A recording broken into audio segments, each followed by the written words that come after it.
بسم اللہ الرحمن الرحیم۔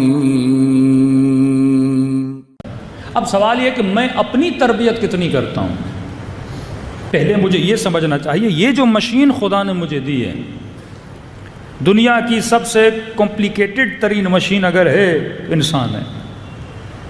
آپ کمپیوٹر سمجھ سکتے ہو، آپ گاڑی سیکھ لو گے چلانا، کیمرہ سیکھ لو گے چلانا، سائیکل سیکھ لو گے چلانا، لیکن جس مشین پہ آج تک ریسرچ ہو رہی ہے وہ کس کی مشین ہے؟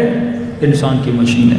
صرف آنکھ پر لوگ پی ایچ ڈی کر دیتے ہیں، یعنی ابھی تک صرف نظام آنکھ کو سمجھنے کے لیے دنیا آج تک ریسرچ کر رہی ہے۔ 1,60,000 سیل ہیں تمہارے وجود میں، ایک بہت بڑی کائنات ہے تمہارے وجود میں۔ اب سوال یہ ہے کہ اس مشین کو کیسے چلانا ہے، یہ مجھے کون بتائے گا؟ اس مشین کو کیسے ہینڈل کرنا ہے، یہ مجھے کون سکھائے گا؟ کسی جوان کو گاڑی سیکھنی ہے چلا جائے گا، کافی سینٹر ہیں جو آپ کو گاڑی سکھانا۔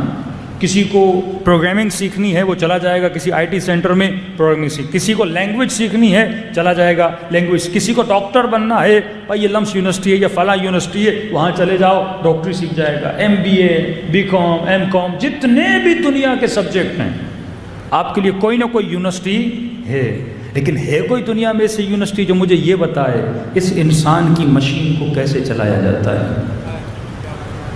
یہ مجھے کون بتائے گا؟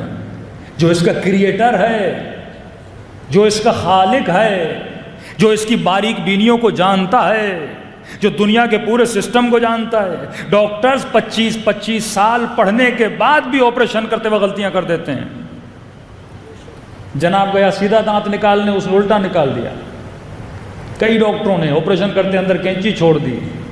کتنی آپریشنز میں غلطیاں کرتے ہیں کہ ہمیں سمجھ نہیں آئی، ہم نے مسٹیک کر لی۔ یعنی جسم کا آپریشن کرتے وقت بھی 25 سال پڑھنے کے بعد بھی ڈاکٹر غلطی کر لیتا ہے۔ تو یہ تو صرف جسم نہیں ہے، جسم اور روح کا مجموعہ ہے۔ کون مجھے سمجھائے گا کہ اس بدن کو کس طرح یوز کرنا ہے، روح کو کس طرح ہینڈل کرنا ہے؟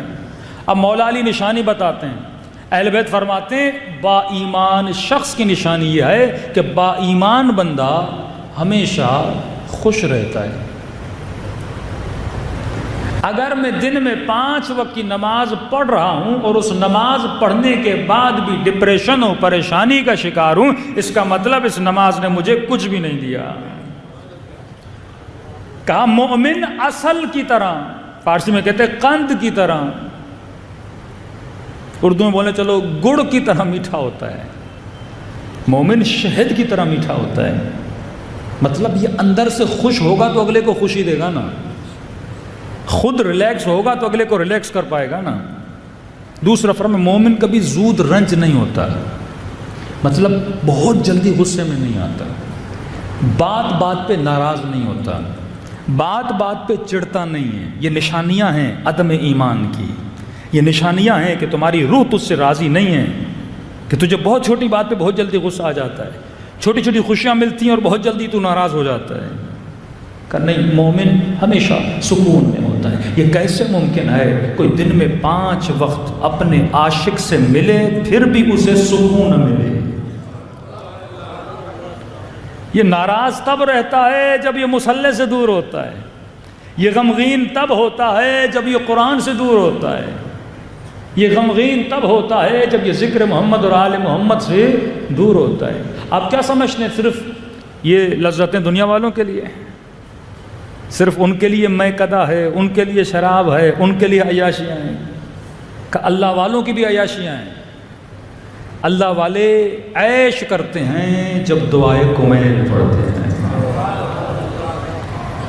ان کی عیاشی کا وقت سحر ہوتا ہے جب یہ اپنے رب سے ہم کلام ہوتے ہیں، اور ان کی جو لذت ہے اس کو اگر وہ محسوس کر دیں۔ کیوں عرفاء کی شاعری میں آپ کو لفظ میں قدا ملتا ہے؟ میں صرف میں وہ جام نہیں ہے جو وہ پی جاتی ہے، یہ جام عشق ہے جو خدا کا پیا جاتا ہے۔ اس میں بندہ غیر عاقلانہ کام کرتا ہے، لیکن عشق خدا میں بندہ اپنی جان کو قربان کرتا ہے۔